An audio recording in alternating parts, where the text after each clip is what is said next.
apologies for the technical difficulties. Clearly I don't do a lot of live. So, but welcome to the Zoom and thank you so much for coming. For those of you who are watching, perhaps live, perhaps in the replay, I wanted to introduce, I think everybody knows me. You hear me all the time in the group, but I'm Amelia Barker. And this is my friend Rebecca. And I'm going to attempt to do an introduction. Okay, but I mean, you've got kind of a lot going on. So it made me tired just trying to put this together. So when I met Rebecca, it was at the Chapel of the Cross. I don't even remember when. We both go to church at the Chapel of the Cross. We have crossed paths in any number of places. I mean, most recently, though, Rebecca's serving on the vestry, where she puts up with hours and hours of my tedious reports and, things. But gosh, we probably met at one event or the other or something with the kids. Rebecca's got 2 little girls, twins. Are they 8 now? 8, yes. No. I can't believe it. I know. Like, I still picture them like the small little, little bitty girls. No. I saw the picture of the ear piercing today. That's exciting. That's like a milestone, right? Yes, it's a big milestone, but she's been talking about it forever, and we finally did it. So yeah, one down and 1 to go. Well, that's awesome. That's exciting, even though it does mean that they're getting a little older.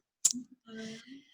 So I think one of the things that just, it blows me away and exhausts me and everything else is just watching how much you do in day-to-day life. So you are from Vicksburg and then Savannah, right? Mm-hmm. And here. And since you've been here, you've been an active member of Junior League of Jackson. Mm-hmm. I know you're probably going to talk a little bit about Touch a Truck in the context of your story that you're going to share, but you were on the steering committee a few years ago, right? And then went on to be the sustaining advisor 2 years ago, right? Mm-hmm. And then, meanwhile, back at the ranch, also served as president of the Junior Auxiliary in Madison. Right. Racked up some community awards there. The Best of Madison Community. Let's see, what was it? The Best of Madison. Right. It was Community Impact, I think. That was it. Yes. Yes. Forgot about that one. I'm telling you, it exhausted me just trying to kind of put this out, and I'm sure I don't even have the half of it. And so you're still a sustaining member of Junior League Jackson, right? Right. You own your own speech therapy practice. Right. Talking with toddlers, is that right? Right. Yes. And not done yet. You're a fitness instructor at the Baptist Healthplex. Yes. So, and then of course you have your family and your church and your life and your wonderful husband and all of the other things in between. The vestry meetings where you're doing vestry, he's doing finance, and the kids are, crazy, living their lives. Yeah. So it just amazes me every single time that we talk. All of the good that you do in the community, and I mean that very much. So in the midst of all this, you found out that you had MS, right? Yes. So do you want to tell us a little bit about that experience? Yes. And I'm very open about it, and I don't know why this is just making me a little teary-eyed, because it never bothers me like this. And it's not that it's bothering me, because it doesn't. I guess sometimes it'll do this. And I'll start by saying my grandmother had MS. I don't know if I've shared that with you. Mm-hmm. So it's my mom's mom, and my mom was her primary caretaker from the time I was a little girl, all the way until my niece, who is now 9 years old, when she was born. My sister-in-law was pregnant with her. So, and I lived in Savannah, and we came home for her funeral. Brock stayed because he was in banking, and that was 2007, 2008 when the economy was really bad. And anyway, never thought in a million years it would happen to me. And I studied MS. I've treated MS patients, being a speech pathologist, and I said, "Oh, this will never happen to me. There's no genetic link to it." And 2016, I was so dizzy, vertigo that I have never in my life experienced. And I can remember going to Dollar Tree for something. I think I was getting some toys for speech therapy, and I sat in the parking lot and I looked at my phone and I just almost fell asleep in my car, which I've never Wow. done anything like that either. And I went into the store and I came back and I said, something's really wrong with me. And I was so exhausted. I would sit outside so the kids could play and jump on the trampoline. And I was just exhausted, just beyond exhausted. And I finally went to the doctor and I thought, well, I'm just so dizzy. Maybe it's inner ears, because I had some inner ear problems as a child. And he looked at me and he said, "You look like you've got a little case of Bell's palsy." And I said, "No, I don't. I've treated Bell's palsy." You gotta love it when you know more than the doctors. And, so I called my brother, who was the business administrator, business manager in the neurology department at UMC. So, of course, there are a lot of neurologists standing around when he took the call, and he said, "Well, we need to get her in right now."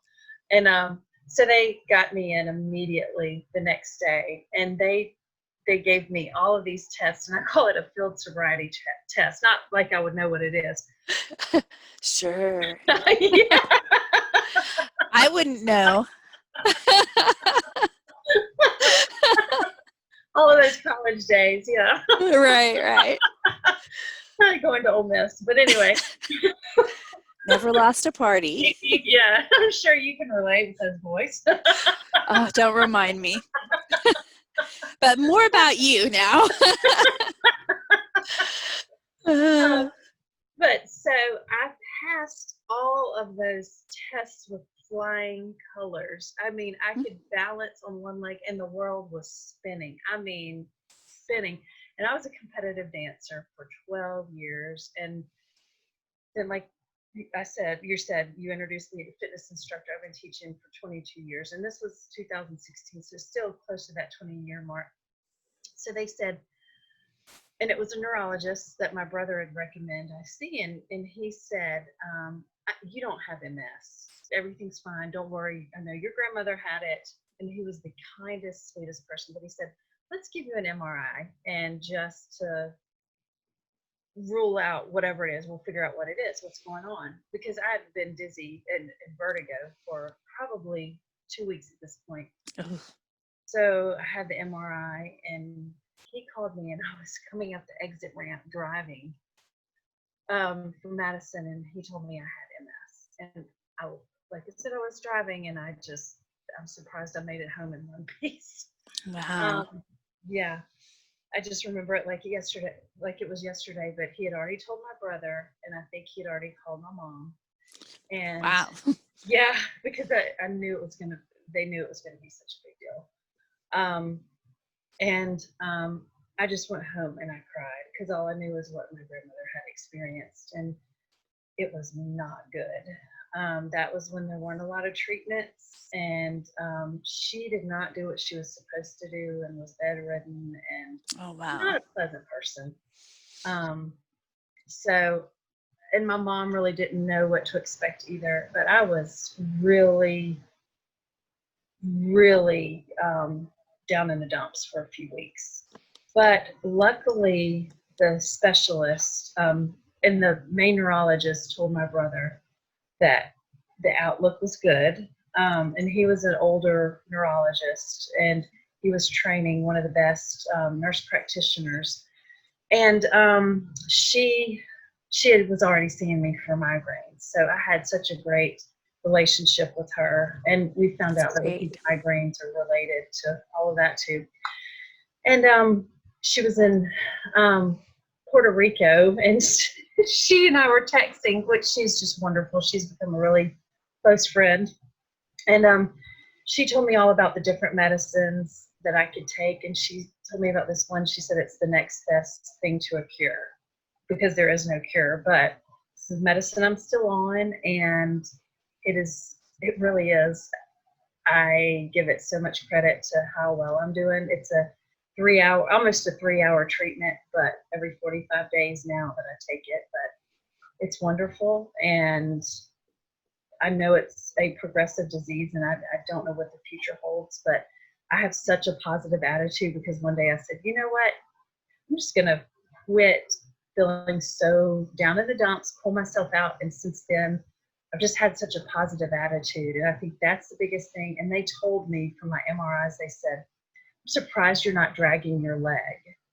And I said, well, I've been teaching fitness classes for 20 years. And they said, well, whatever it is, and I think that's what it is, you keep doing that, because that is what you need to keep doing. And they said, you probably eat healthy and just keep going that same track. So, so here I am, still going strong.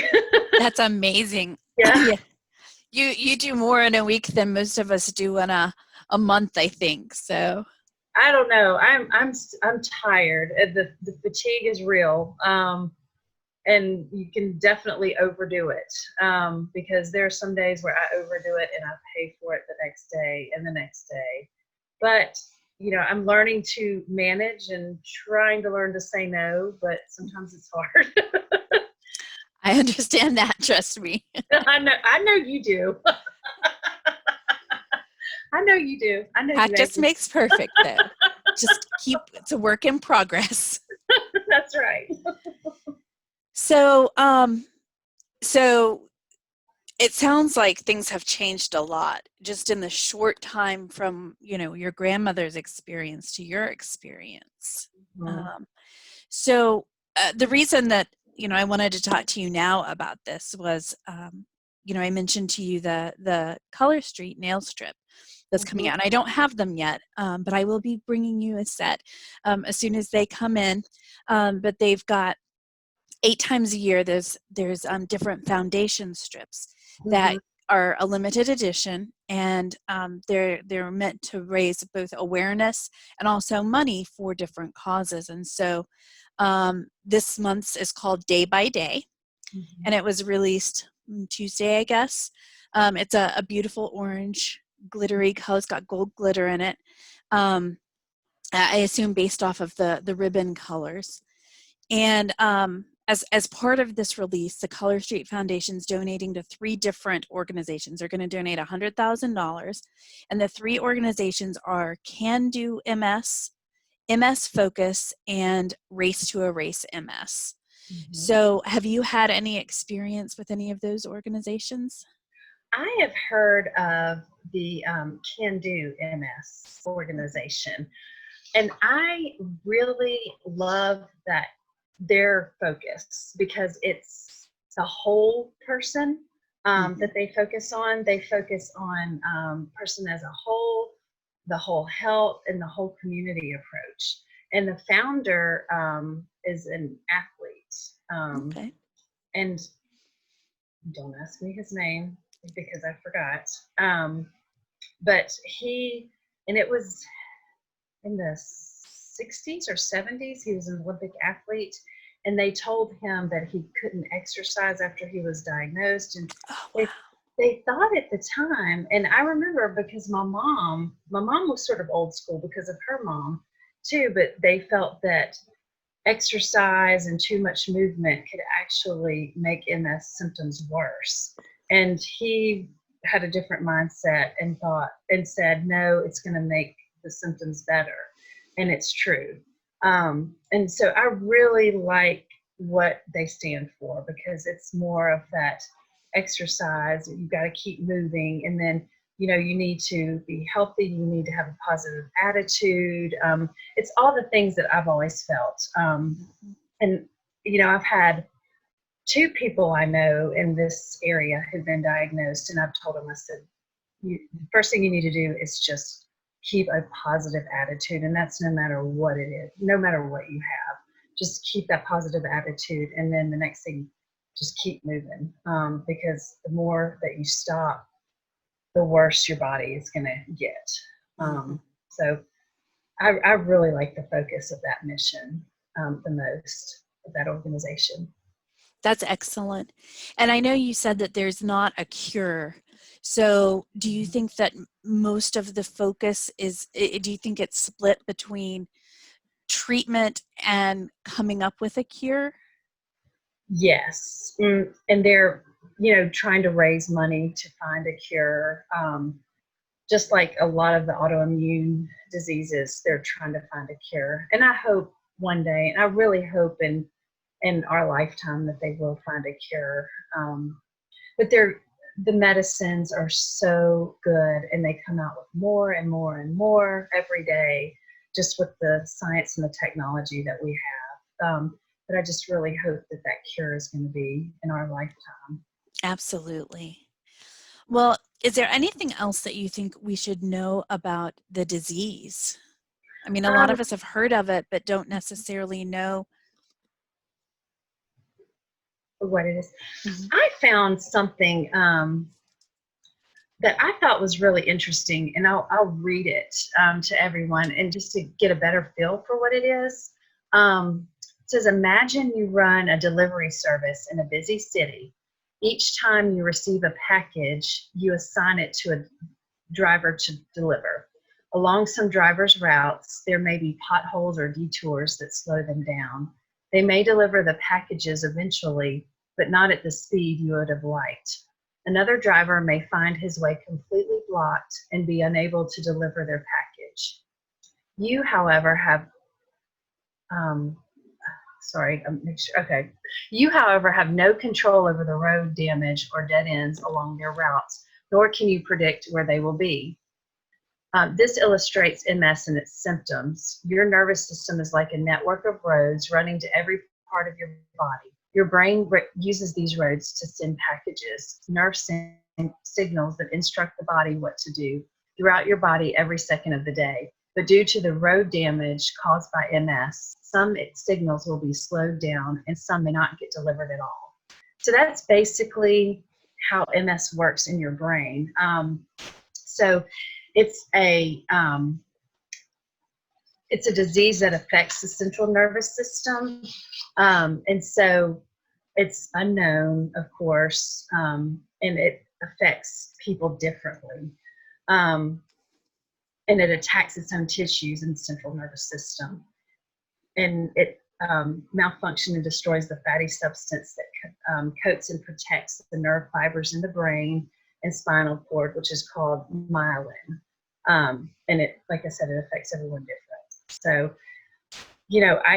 I'll have MS, and then I have another friend here in Madison that has MS, and our symptoms are totally different. Some of them may splinter and be the same, but totally different. So It's crazy how that can happen with all diseases. You've got two people mm-hmm. seemingly similar, and then they've got the same problem, and it just manifests itself so differently. We were talking Right. about that at dinner tonight. Mm-hmm. Just it's crazy, It but really that really does help make a good illustration, I think, for those of us mm-hmm. who might not be familiar with it. Right. I just Well, bought some reading glasses, and they finally came in yesterday, and I've realized I finally need to wear reading glasses. Michael has had his for some time, and I swear he gets those packs at Sam's Club where Mm-hmm. it's got 4 or 5 in a pack, and then he'll lose them, and then Oh he'll yeah. get another 5 pack, and then they all end up in the same place. So like in the bedroom right now, there's about 15 pairs of glasses, and of Right. course he never has them when he needs them. And he's But not in the group, so he'll never see this, so he won't know I'm trash that's right. talking it. Um, yeah, so through all of this, I think through MS, but really just in the community, in your life, in the church. You know, you're so involved. And I said it at the beginning and I'll say it again. You make such a difference. And so when I was thinking of a cute little title for the event, you know, I called it Manny's MS and Making a Difference, because you know, I really do think that it's such, you know, it's one of the reasons I love Color Street. I love it because I love having sparkly nails, but I Mhm. also love that they really are doing something to make a difference in the world. You know, Yeah. they're giving back, and I can tell by all the things that you've done that that's important to you as well, giving back and just being a part of the community.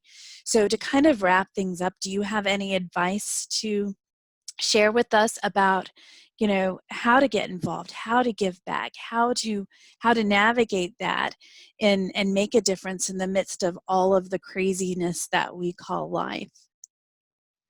Just just try to support any of these MS organizations because they're all just trying to raise money for a cure. Because it is a progressive, um, it, it can be a debilitating disease, and it affects not only the person with MS, but their families, their friends, and their loved ones. And there's just always so much awareness that's trying to be done to for everyone to learn more about MS because it does affect so many people.